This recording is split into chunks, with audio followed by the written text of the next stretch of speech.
Welcome to Auntie Life Unfiltered, the podcast where we say the things everyone else whispers, feels, or pretends they're totally fine about.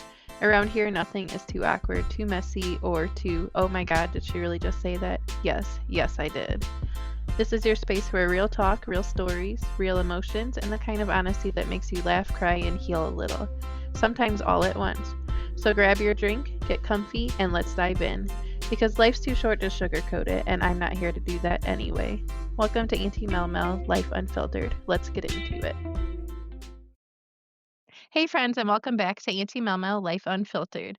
This is your girl Mel, and the space is exactly what it sounds like honest, raw, real conversations about love, life, loss, healing, and everything in between. Today's episode is a very special one and a deeply meaningful conversation for me. I'm honored to be sitting down with Sarah Cox, the heart behind Journey for Jasmine and Project Finding Your Rainbow. Sarah is someone who has taken her personal experience with pregnancy loss and transformed it into a platform where others can share their stories and feel less alone. In this episode, we will talk about pregnancy loss, grief, healing, community, and the power of storytelling. Before we begin, I want to gently share this conversation includes discussion of pregnancy and infant loss. Please take care of yourself while listening and pause if you need to. Sarah, thank you so much for being here and trusting me with this space. Let's get into it. So first off, before we get into the heavier stuff, if you kind of just want to explain a little about yourself, a little bit about your personal life, what you like to do for fun outside of work or anything like that.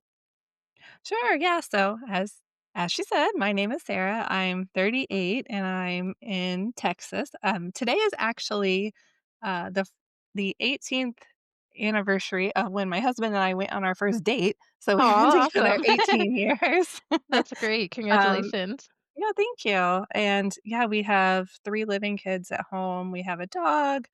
I do everybody's favorite thing for a living. I do taxes and accounting. Yes. Oh So gosh, this time of year, I gearing can up to start imagine. all that again. Yes. And yeah, I don't really have free time, but when I do, I really like to read. I've been Yeah. trying to get back into reading more again, and I Yes. also like to listen to other podcasts, which I've been on a big serial killer kick Oh, that's lately and awesome. true crime, Yes. so No, I think that's we mentioned that in my episode with you that I enjoy that as well. So yeah, I mean, it's one of those things I'm like, "Why am I listening to this?" But right. I'm like, "But Yes. as long as you don't touch the kids or the animals, I'll listen to the other ones, but Right. once Oh, those are involved, exactly. I'm like, nope, I'm out."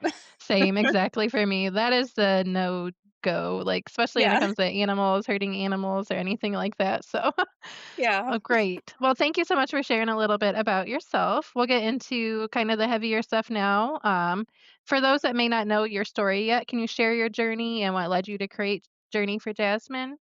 Yeah, so mine's kinda long, so I'll try to keep it a more simplified version, but basically, I was diagnosed with PCOS when I was only 16 and then told, "Come back when you wanna get pregnant," put on birth control, and basically told nothing about what PCOS means. So, my husband and I get married, and we start trying. I have no cycles. I'm like, Mm, "Okay, yeah. this is not working." So, we ended up seeing a fertility doctor and the PCOS diagnosis was confirmed. We did a round of failed treatment, and then I ended up getting pregnant the cycle after with my son. Mhm. He was born fine. It was a healthy pregnancy. And then when he was about 2, we started trying again. I had 2 early losses getting pregnant on my own. Um, well, actually, the first loss was on my own. The second was a treatment cycle, Okay, yeah. but it ended in a miscarriage. There was never anything seen on ultrasound. And then I had to do a shot of methotrexate because my Mm, levels kept rising. So then I was basically put on hold for 3 months. mhm. Did another treatment, it failed, got pregnant with Jasmine the cycle after. I seem to be getting pregnant always the cycle after the failed Yes, that's just treatment, the way it works for you, yes. I guess. It, like, kickstarts my body, I guess. Right, yeah. So, yeah, we got pregnant with her, and then at the 13-week ultrasound, we found out she had what's called a congenital diaphragmatic hernia. And so that basically means there's a hole in her diaphragm, it didn't fully form, and then it allows the organs to push up into her chest cavity, and it compresses the lungs and pushes the heart over. So we were basically told 50-50 chance of her surviving and not really, again, given much information. I had to go research on my own and find out what this meant. found out there were specialists who could treat it, so we did go visit one. We were making plans to go deliver there. She would have to have surgery right after birth, but, we were told the chances were pretty good of her surviving. Well, then I also had to do an amnio and then found out she had mosaic trisomy 15. The specialist told us, "Okay, we don't really know what this means for her, but we will still treat you." But ultimately, at 32 weeks, I had noticed that she was not moving as much, and we went in and found out that she had developed hydrops, which is fluid. Mm, So she had fluid around her lung and in her brain and, other in between the skin. And so, that doctor basically said, "Well, you can deliver her now and spend a few minutes with her, or every day you wait, there's an increased chance of her being stillborn." oh my And of gosh, course, yeah. like, what do you Yeah. do with a decision like that? Yeah, I that's an wasn't. impossible decision. Yeah, and I felt like saying, "Okay, yes, I wanna deliver," like, would be a death sentence. Right, And, I yes, mean, it's yeah, just yeah, like you said, impossible. So, yes. ultimately, she was stillborn at Oh, 32 weeks, and, yeah, I delivered her. We got to spend a couple days with her and then had to go home, and then uh-huh, later on, we ended up having 2 more kids, so we did a successful treatment 6 months after losing her, had my rainbow daughter, and then got pregnant with my pot of gold daughter, so, we had the 6 pregnancies, 3 living wow, children. that is a So that's lot. kind Thank of you the for yeah. like Yeah. Goodness. I'm sorry that you had to go through that.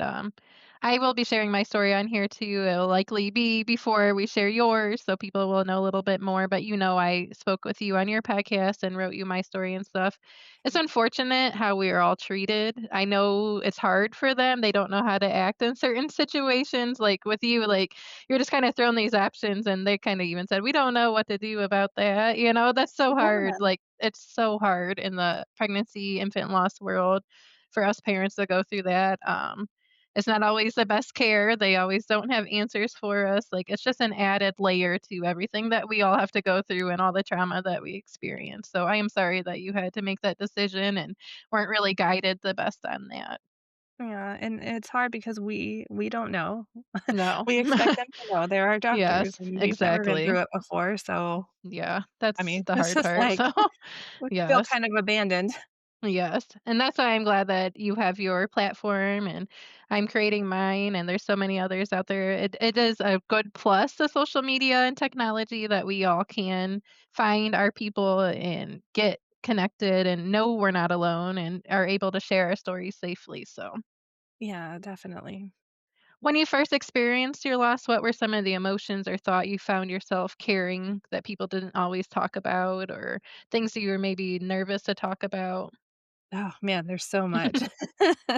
I mean, Yes. a lot of it was obviously, the grief and sadness are what people expect, Mhm. and I felt a lot of anger at the situation. I was very angry at the specialist for what I felt like was abandoning us, Yes. and I was angry at other people who got to just have babies and never go and not like saying I want them to have to go through it, but, Yeah, you just that I anger just understand. comes up, It and does. It's impossible to not feel that. It's really, really hard to and like you said, you're not happy for them, but it's like, why do they have no complications? Why do they just get to have their baby? It really does. That innocence is really taken away from us, so and then we're made to feel guilty for it, yes. I mean, and that Mhm. goes along with the jealousy because Yep. jealousy of those who have never had to go through it or, Oh, yeah. they're having their 3rd baby and you haven't had one, Yeah, it's and, hard. it's a lot, It and is. it's something that we don't talk about very often. No. It's like, well, Yeah. you just have to go be normal again. Yeah, that's the hard part is most situations, especially early pregnancy loss or, even your situation, we're just made to go back to work. Like we don't get, maternity leave. We don't get anything. Like a lot of people don't realize that our bodies actually go through labor. They go through everything. We still have months of our hormones trying to regulate themselves afterwards. It's a lot. So that is something that is really hard for us to deal with. So a lot of people don't even realize that aspect of it. Yeah, they make it seem like, well, since you don't have a baby, postpartum can't be hard, Right. but it Yeah. is. It's I'm like, "It's really incredibly hard, and you're hard." still going through everything, and not saying it's harder, but in ways it is because we don't have the benefit. We don't have our baby there with us and going through all the motions of being a new mom or new parent, so it is hard. Exactly, yeah. What was the moment you realized sharing your story publicly could help others, not just yourself? Well, as I said, with Jasmine, we found out about the diagnosis pretty early in the pregnancy. Mhm, And so I had, throughout the pregnancy, tried to like write updates and just keep people informed about what was going on. So mhm. that's kind of how I got it started, just like writing about Yeah. things. And then after the loss, I just kept going with that and just writing about everything I was feeling. And, people would reach out and say, "Oh, I've been through it too." And it's people that I never knew went through it. And, just kind of having other people relate and understand how I was feeling because it feels Yes. very isolating and you feel Yes. like you're the only one that feels this way For and you sure. feel like Yes. maybe I shouldn't be feeling this way. So it was just Yes. very validating knowing that other people felt the same way and could relate.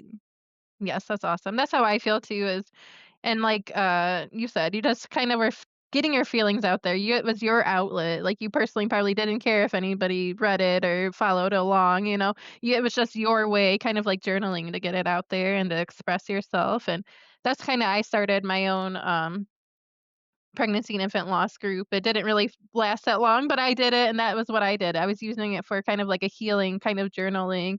But as you said, once you get more connected with everybody, it does help you realize you're not alone. And we all can help each other so much with that. And just being here and just having someone to understand exactly what you're feeling, or like you said, the anger, the jealousy. Somebody that's never gone through what we've gone through has no idea that that is included or that you feel that. So, or understand why we feel that way. So, Right, yes. exactly. And I think even if we start out with one thing that maybe like I don't write like that anymore, you don't do your group anymore, but Mhm. they were kind of the starting point to Yes, wanting to do more and bigger things. exactly. Yes, your platform is amazing, which that actually takes me to my next question is, can you tell us a little bit about Project Finding Your Rainbow, how that began, and how this skirt became part of it? Sure. So when I was pregnant with my rainbow daughter, I wanted something special to incorporate in the photos, to kind of signify everything we had been through. So somebody I knew at the time showed me somebody else's picture that they had done with this skirt. And I was like, oh my gosh, I want one of those. So I ended up buying one. And then afterwards, it's like, well, it's just kind of sitting here, Right. in my house. And I saw Yes. somebody else that had been sending one around and posting pictures. And I initially reached out to them to see if there was some way that I could help them out or, Mhm. get involved and never got a response. So then I was like, all Mhm. right, well, I'm going to start my own. So Awesome. yeah, started sending it around being afraid that nobody would wanna participate and share their Right. story, and especially because that was during COVID and, Oh, yeah. people Mhm. were Yeah. a little more scared of, things like that, so Yeah. anyways, now that was in 2020, at the end of 2020 when it first started, and now we're at, like, almost 550 people, and That's it's amazing. been all the states and several other countries. It's in Spain right now for the first time, which is That's awesome. exciting. So, yeah, That's I keep great. hoping it'll go more places. Yes, I was blown away that that many people have used it. You sent out the spreadsheet, with all that, I'm like, "Oh my goodness," which is absolutely amazing. I knew it's been to other countries and everything, but the magnitude of how many people's lives it's touched, that's really awesome. So, I do have one question. Do you know how long the skirt is? I was curious, and when I was taking my pictures, my photographer, we were kind of guesstimating. Actually, I don't. I need to look No. it up because it actually came from, like, Cheekaboo is the Oh, website okay. it came Mhm. from, Okay. and I think nobody understands the size of this skirt Oh, yeah. until they get it themselves, and Yes. it's like, "Oh my gosh," like, it doesn't look Yes. like that in pictures. No, it just keeps going and keeps going, which is awesome, but yeah, I live in a little apartment, and I was trying to I'm like, "Oh, no, I'm not spreading this out in here," so once we finally got to the pictures to see it, in the sunlight and everything, which was absolutely amazing, so I am very Definitely. honored, yeah, to have been able to be one of those 500 and so women that got to wear the skirt and tell our stories, so thank you so much for that, that's awesome. And I'm so glad you did because a lot of people think, "Oh, I have to be pregnant or I have to Mhm. have a rainbow baby." And, I'm trying to help show that that's not how everybody's Right. story ends, Yeah. and that, that those stories are no less valid than somebody who does have a rainbow baby, so, Well, yeah. I really appreciate you wanting to be part of it and share because I know a lot of people have been like, "Well, I don't wanna be part of it if I'm not pregnant." Right. Yeah, I did have some hesitations, I know we talked about that too. I did kind of feel that guilty, like, "Well, I don't have my rainbow baby," but as you said, we've used our platforms and our, speaking publicly about our stories in different ways, and, like, that's helped me heal, and, like, that is my rainbow, like, that's my rainbow afterwards, and who knows how my story will end, it's not done yet, you know? There could be Mm. fostering or adoption or something in the future, so I do see it as that is my rainbow, I'm spreading the word, I've honored my babies by getting to do that. Um, as you know, with those pictures, it was during Pregnancy and Infant Loss Month, and I got to use the white pumpkins and everything, so it was really special to be able to do that, so Well, good, and see, that's what I like to hear, that it's a meaningful experience for yes. Oh, people. absolutely. Obviously, I'm not doing it just for attention Yeah. or, but I like to Right. know that it actually really helps people. Right, yes. What was been like witnessing the different women and honoring their babies and journeys? Has it helped you heal as well and just kind of made you feel more at peace with what you're doing and how you are going about with your platform? Yeah, so kind of what we were just talking about a second ago, just hearing those messages of, I've never written my story before, or, I've never shared it publicly. And this, a lot of people say it feels like a hug from all the other women that have worn it. And, Yes. just things like that make me feel like I'm doing something that actually makes a difference and helps people feel like their story is important because we can easily be lost in the crowd. It's like, oh, Yes. well, you're that girl who had a loss 3 years ago or whatever, but, we don't get Yes. a chance to talk about them and share about them and do something so publicly. So Mhm. it has, yes, it has really helped me heal as well. That's awesome. I'm glad that you can find healing in that. As we all say, grief never goes away. It doesn't end. We're not saying that we're completely healed, but I know personally myself, just speaking to you, speaking to other women, having people come to me saying, sharing my story, as you kind of just said, people didn't share until they did the project. Right. I've had other people reach out to me and say, I never spoke about it to anybody else. You make me feel comfortable being able to. So that helps me a lot. I've Mhm. always been somebody that people go to for help and just want to listen. One reason I'm starting my podcast, main reason I'm starting my podcast is I just want to be real and honest and let somebody have a safe space to share their stories, whatever it may be pregnancy, infant loss, addiction, anything like that, just to know they're not alone and that they do have somewhere that they don't have to stay hidden. Pregnancy and infant loss is so taboo, and we were made to feel like so much on it. It's hard. So I'm so glad that we are all working together to break the barriers on that. Yeah, me Um, too. One thing you said about the skirt when I was getting my photos done is my friend said it's like the sisterhood of the traveling pants, the sisterhood of the traveling skirt. And ever since she said that, I'm like, that is awesome. It's true though. But it is, like you said, it's so cool to know that so many other women have had the opportunity to share their stories. So it was really meaningful to me. So I've heard other people say that, and I'm like, "You know what? I need to see that movie because 'cause I've never actually seen oh, it." no, really? I've read Yeah. the books and seen the movies, you should, they're really good, so they're a little more teen-based, but they're still fun. I watch them to this day still, so it you would get it completely watching that, so Okay, I need to go watch it then. yeah, for sure, you should, definitely.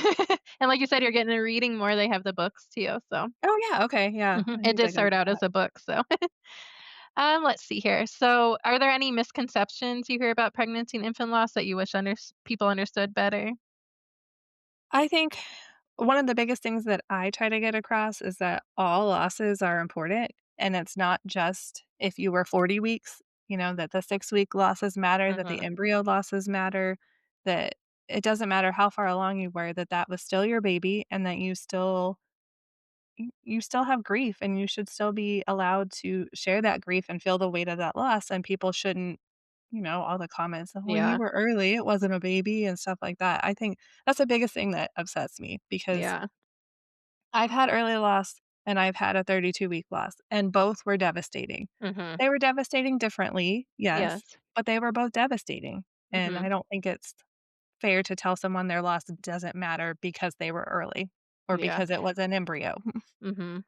And thank you for that, because as you said, you've had the different range, of losses, so you understand, like someone like me, none of mine were over 11 weeks, and that has been something that I've been met with, like, "Well, your baby wasn't really a baby," or "At least you were not that far along, you didn't know the sex," anything like that, like, so that is more guilt on us, like, people don't realize when they say that stuff, like, how you're affecting us even more so, like, I that really it's hard to not take that to heart and feel that because and then I've always struggled, even to this day, even with me doing this and sharing my story, I still struggle with, "Am I a mom? Yes, I'm a mom," but I still have that feeling sometimes, so when people make comments like that, it really makes you think, "Well, I guess I don't count or I don't matter," so I really do appreciate you having a safe space for everyone. And Like I nothing makes said me madder yeah. than that, telling people that they aren't moms Yes, or making them feel like I that because know. because Yeah. you are. Yes. Well, Some thank you people so need much. to Yes. shut up. Oh, yeah, I know. So I've had a lot of people luckily, I do have a good support, staff not staff, support team with friends and family that do, if I am ever having a moment like that, they're like, "Mel, you are a mom. Like, you matter, your babies matter, like, you're important." So it is nice to have that too. It is important to find people that can build you up and are there for you when you are having those moments. Because, as I just said a little bit ago, it's an up and down roller coaster. You'll have a good day, and then something will happen, and you're just completely on the floor crying because it's especially the holidays, I've been having a harder time this year. Just life in general has been kinda difficult the last couple of months, but and that adds to it. I think when things are not that great, we think about all that stuff a little bit more. And, it is hard with for me, I don't have any living children, so the holidays become a little harder because everyone's getting to have fun with their kids, get to go to school programs, buying the special gifts and stuff, so this is a hard time, and it is a good time to get everyone's stories out there and let everybody know that they're not alone. Let's see here. Has there been a story or a moment from someone in the project that really stayed with you or shifted your perspective on healing? Oh, that's a tough question. Mm. I mean, Or just a I story that really stuck out. Not you don't have to share someone's personal information, just something that you maybe yeah, never encountered or something that really stuck with you.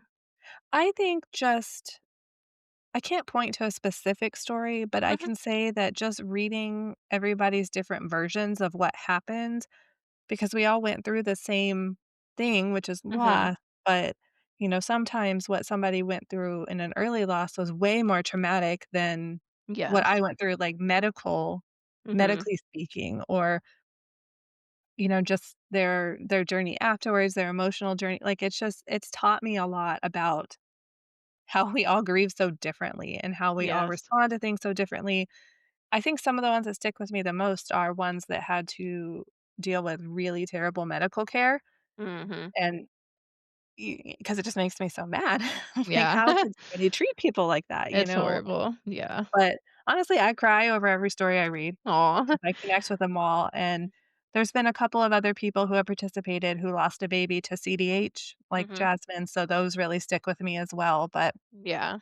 I definitely remember a lot of the participants, I remember them, I remember their babies, they stick with me, and I try to, hold extra space for them.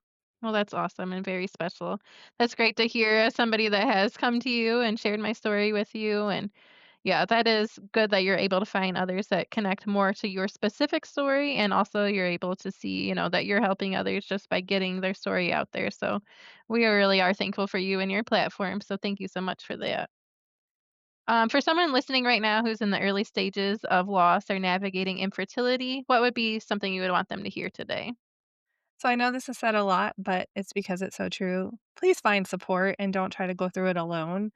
I've Yes. tried to go through it alone, and it is not fun, and it is not helpful, No, not at all. it I makes the personally, process a yeah. lot longer.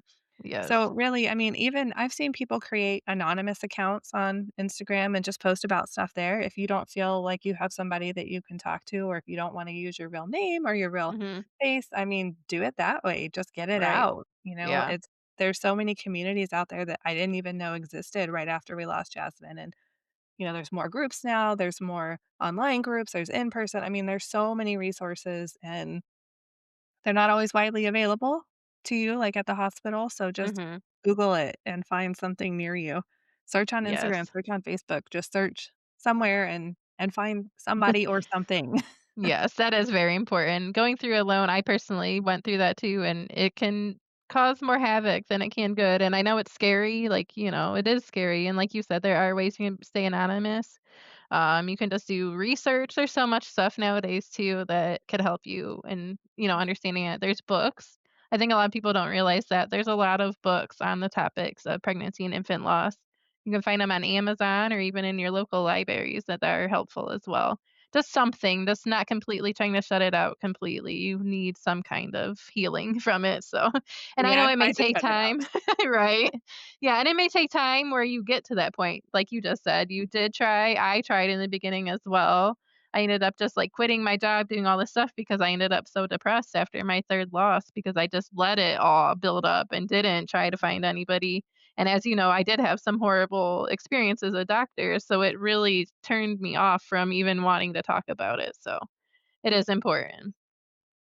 And with the How do you multiple Oh, losses yeah, go too. ahead. I'm I sorry. was gonna say with the multiple losses too, because I also like, I had 3 in a row, and they just Mhm. compound, especially if you don't deal with it, so Absolutely, that's and just all like I we wanted to said a add. little bit ago, your body too, people don't realize everything that your body goes through just Yeah. on top of all the mental, things you have going on, so speaking of, how do you protect your own mental and emotional health while holding space for so many others' griefs and going through all these stories? Do you have to step away sometimes and, take breaks for yourself, or is there anything special, like a spa day you do for yourself?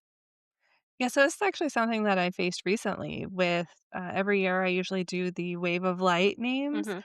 and this year I just couldn't do it. Like, I had started a new job this year, and it was busier, I had different responsibilities, I just couldn't get caught up enough in my life to Right.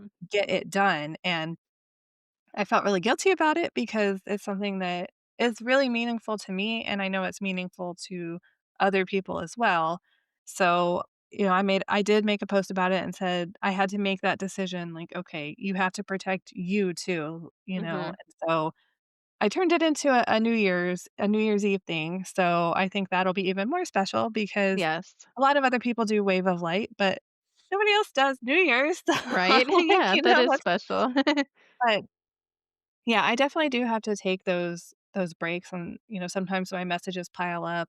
Sometimes I just can't respond to people and I'm like, you have to just focus on because I work full time and Yes. I do have living children. Mhm. I do have a lot of other things that I do. I put too much on myself, I know that. But, Right. I so think we I all do do the yeah. so I definitely do try to just step back sometimes for my own Right.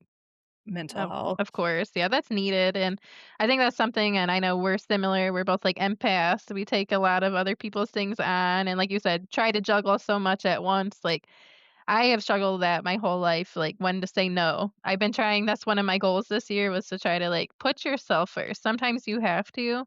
Mhm. Sometimes your mental health is more important. Sometimes you can't respond to the emails or the messages, as you said, like, you cannot give from an empty bucket. You have to make sure that you are good too, or it's not gonna work. So and I think a lot of people in our specific area, our groups, our unfortunate group that we're all in, do understand that because life becomes too much at times and we all need to just pull back for a little bit. So I appreciate that and I'm glad that you are doing that for yourself. And I do think it's very special for the New Year's Eve, the wave of light. Like you said, everyone does wave of light. Not saying that it wouldn't have mattered if you did it then, but Yeah. it is more special because so many people do it during that time. So Yeah, I'm yeah, I'm hoping it gives people another chance to hear yes, all of their right. babies, so Of course. Yeah, and going into the new year is kind of a good way to remind everybody, like, we're closing out a chapter, our babies are still here with us, they matter, and let's get the new year going, so that's really special. Why do you think storytelling, whether through your project, podcast, or conversations like this, is such a powerful part of healing? I think because of a little bit of what we've already talked about is that it helps other people know that they're not the only one going through it, that they're not alone, and I think it helps us find other people that can relate to what we're going through, and Right. also that it helps us heal to tell it. I think, Yes. I've told Jasmine's story many times, but there's times I can't get through it without crying. And there's times that I'm okay telling it, and, it's all just part of the grief and healing That process. We're is. 7 years out, but that grief is never gonna go away, so I think just continuing to share, like I said, it helps me heal, and I think it helps connect with other people, and that's Yes. that's what we're all about in this community is making Yes. connections in this club none of us wanted to be part of. Exactly. Yes, that is so true, and it's important for us to share, and like you said, it brings us back to moments, and we do have times where we can't speak about it. Like we mentioned, grief is always changing, it never fully goes away, so there are times myself where I get really, really down, and I can't talk about it or can't think about it, so but yes, Yeah. is there any other things that you would like to talk about? I do some rapid fire questions at the end and we'll go through that fun stuff, but anything specific you would like to share with anybody going through what we've been through or anything else you'd like to share, any resources? I just wanna reach out and say, again, that you don't have to go through it alone and that I if you need somebody to talk to, I'm always here. You can always reach out to me. It may take me a little bit to get back, but I get back as soon as I can, and, I always appreciate anytime anybody trusts me with that message, with that story, so feel free to reach out at me at any time. Awesome. I will include all of the ways to contact you in the show notes as well. So everybody will be able to see how they can be part of Project Finding Your Rainbow, be a guest on your podcast, or even connect with you on Instagram or Facebook. So Sarah, thank you so much for sharing all of that. I know these conversations can be heavy, emotional, and deeply meaningful. Before we wrap up, I like to end each episode with a few rapid fire questions, something a little lighter and a little fun. You ready to get into it? I think so. Okay. Coffee or tea, and how do you Tea. take it? Tea. Tea, and I like it both hot and cold, actually. Nice. Yeah, I love cold tea. I'm trying to get more into the hotter teas, but I'm a cold tea person. And I'm what's trying to having drink the green PCOS? tea. Oh yeah, Yeah. green tea and why can't I think of what it's called? Oh, hibiscus. I know it's Oh, good for us too, and peppermint tea. So I've been trying to incorporate more of that myself. First concert you ever went to? I think it was the Spice Girls. Nice, that's awesome. Mine was Backstreet Boys, so we're kind of in the Oh, same yeah, I era love there. them I know we're too. the same age, so yeah. Mine was Backstreet Boys with special guest Mandy Moore, and she was not Oh, famous yeah. yet, so I bet that was a good one. it was. Oh, Spice Girls would be a blast too. I remember, spending time with my friends making videos of Spice Girls, reenacting all the songs, making our Yep, own we did that dances. We too. were all specific Spice Girls. I was always, Mel C, the one with the crazy hair. My neighbor growing up, he ended up calling me Scary Spice most of my life, so that was a nickname I had, so that's so funny you brought that up. I love it. I was always, Ginger. Oh, She nice, was yeah. my favorite. Oh, yeah, that's so funny, I love it. I love that we're in the same decade, and that's something else I wanna incorporate into this is, like, bringing some '90s vibes in, 2000 Yeah, vibes, so we all grew up in a fun era, so yeah, I know. yeah. If you could teleport anywhere in the world right now, where would you go? Scotland. I love Oh, nice. Scotland. It's so I did pretty. read on your story that's one of your favorite places you've been to. I have never been there, but I would absolutely love to go there. I bet it's absolutely gorgeous. I can just My think the husband air doesn't would like it. smell He's like, "It fresher. rains too much." I'm like, "No, it's so pretty." And Yeah, they that's have the pretty relaxing. the Highland cows, which I love. Oh, yes, those are so pretty. That's great. One thing you always keep in your bag or purse. Let's see, I got tired of carrying a diaper bag for so long, so now I just Mhm. take my wallet, my Oh, yeah, phone, and my easier to keys. throw it all. Yeah, I get Yeah. that. So I've kind of gotten like that too. I used to be a big purse person, and now it's just like wallet, keys, phone. Okay, I'm Yeah, I good. don't wanna carry it anymore. I'm just like, "I don't No. want this stuff." Right. What is a podcast or book that's inspired you lately or one that you would like to share with everybody? Well, I've mostly been listening to true crime ones. Right. I don't know if Yeah. other people are interested in that, but, I've really liked, Murder in America lately because Okay. they take it, uh, like a case for each state, so they Oh, kinda nice. go, That's like, through cool. the states, and I've kinda learned some interesting stuff that way. So if you're into that kinda I thing, would definitely I check that wouldn't one out. I wouldn't say it's inspiring or hopeful, but, Right, you yeah. know. Just an idea, yeah, something that we can all check out, so, no, I appreciate that, like we said, I love true crime podcasts as well, and I haven't listened to that one, and I'm always looking for new ones, so I appreciate that. Um, what is your way to decompress after an emotional day? I like to read sometimes, or Sometimes I need to just mindlessly scroll on my phone or play a game that doesn't like a game on my phone that doesn't require a lot of thought. Right. It's kind of Yeah. like I have this I forgot what it's called, but you just, like, merge stuff to make other stuff. Okay. It's like a Yeah. merging I game, think I know what you're talking about, yeah. and it's super just relaxing to me because you just sit there and merge stuff and you don't have to, That sounds you know, relaxing to think. me. Yeah. I always like to do, like, Mahjong or, like, the Bejeweled games where you, like, shoot the Oh, I love jewels or Bejeweled, combine them. yeah. Yeah, so they are relaxing, I totally get that. I personally am trying to stop the nighttime scrolling and trying to read more, so, like, I have my book next to the bed, but is my phone still there? Yes.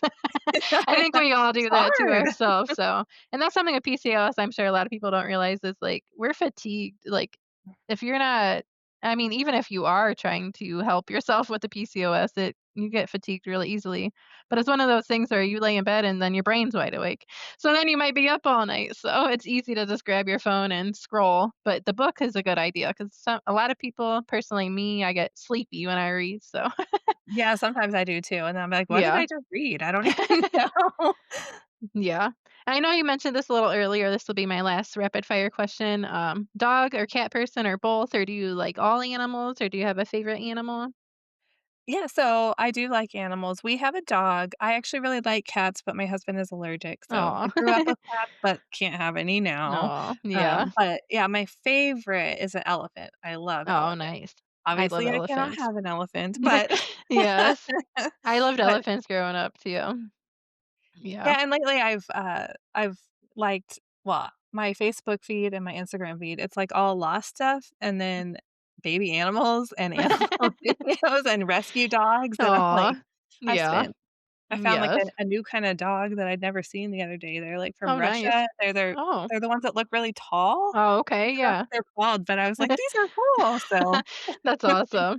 I know that's funny how your algorithm gets set on one certain thing. I always end up like, if you are having an emotional day and then you watch that one emotional video, then that's all it is. Like, I have a really soft spot for, like, elderly people, and that will just pop up, and I'll just be sitting there bawling, like, "Why do we do that to ourselves?"